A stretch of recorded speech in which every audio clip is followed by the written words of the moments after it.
মাত্র একটি পাকা আম দিয়ে দারুণ মজার একটি রেসিপি শেয়ার করতে চলে আসলাম আপনাদের সঙ্গে। সো হ্যালো এভরিওয়ান, আসসালামু আলাইকুম। কেমন আছেন সবাই?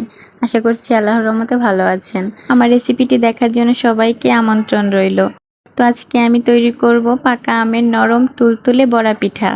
তো পিঠা বানানোর জন্য শুরুতেই আমি একটি আম ভালোভাবে খোসা ছাড়িয়ে নিয়েছি। এখন আমটাকে আমি হাত দিয়ে ভালোভাবে কুচলে মাখিয়ে নিব। মাখিয়ে নেওয়া হয়ে গেলে দিয়ে দিব লিকুইড দুধ, দিয়ে আমের সঙ্গে দুধটাকেও একটু মিশিয়ে নিব। এই তো আমি আম দুধটাকে ভালোভাবে মিশিয়ে নিয়েছি। এখন আমি এখানে দিয়ে দিব ময়দা, সুজি, পরিমাণ মতো চিনি, সামান্য লবণ দিয়ে সবগুলো উপকরণ ভালোভাবে হাত দিয়ে মাখিয়ে নিব। আমি এখানে ময়দা এবং সুজি দুটোই দিচ্ছি, আপনারা চাইলে শুধু ময়দা দিয়েও বানাতে পারেন। তো এখন আমি সবগুলো উপকরণ হাত দিয়ে ভালোভাবে মাখিয়ে নিব।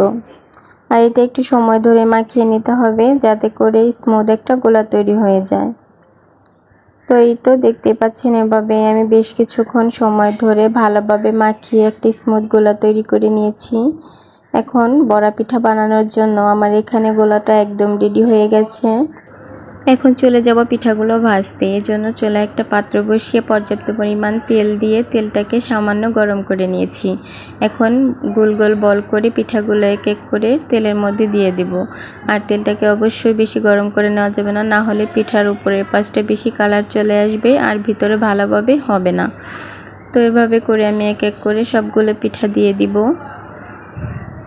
দিয়ে পিঠার এক পাশটা হয়ে গেলে উল্টে আর এক পাশটাও সুন্দর একটা কালার করে ভেজে নিব।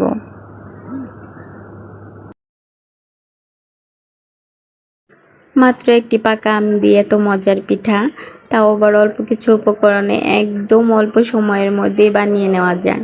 তো আপনারা এখনও যারা যারা ট্রাই করেননি অবশ্যই ট্রাই করবেন, খেতে কিন্তু অসম্ভব মজার হয়। তো বাসায় ট্রাই করলে অবশ্যই কমেন্ট করে জানাতে ভুলবেন না কিন্তু। এই তো পিঠাগুলো একটা পাশ হয়ে গেছে, আমি এখন উল্টে আরেকটা পাশও ভেজে নিব। তো একটা পাশে একটু ভালোভাবে হয়ে গেলে উল্টাতে যাবেন, না হলে কিন্তু উল্টানো যাবে না ভালোভাবে। তো এভাবে করে আমি কিছুক্ষণ সময় ধরে পিঠাগুলো সুন্দর একটা কালার করে ভেজে নিব। এই তো দেখতেই পাচ্ছেন পিঠাগুলোর মধ্যে অনেক সুন্দর একটা কালার চলে আসছে। এখন আমি পিঠাগুলো তেল ছেঁকে উঠিয়ে নিব। আর এভাবে করেই সবগুলো পিঠা আমি ভেজে নিয়েছি। মাশাআল্লাহ, পিঠাগুলো দেখতে যেরকম সুন্দর হয়েছে খেতেও অনেক মজা হয়েছিল। তো চলুন একটা পিঠা আপনাদের সঙ্গে ভেঙে শেয়ার করছি। পিঠার ভিতরে দেখুন কত সুন্দর সফট এবং নরম তুলতুলে হয়েছে।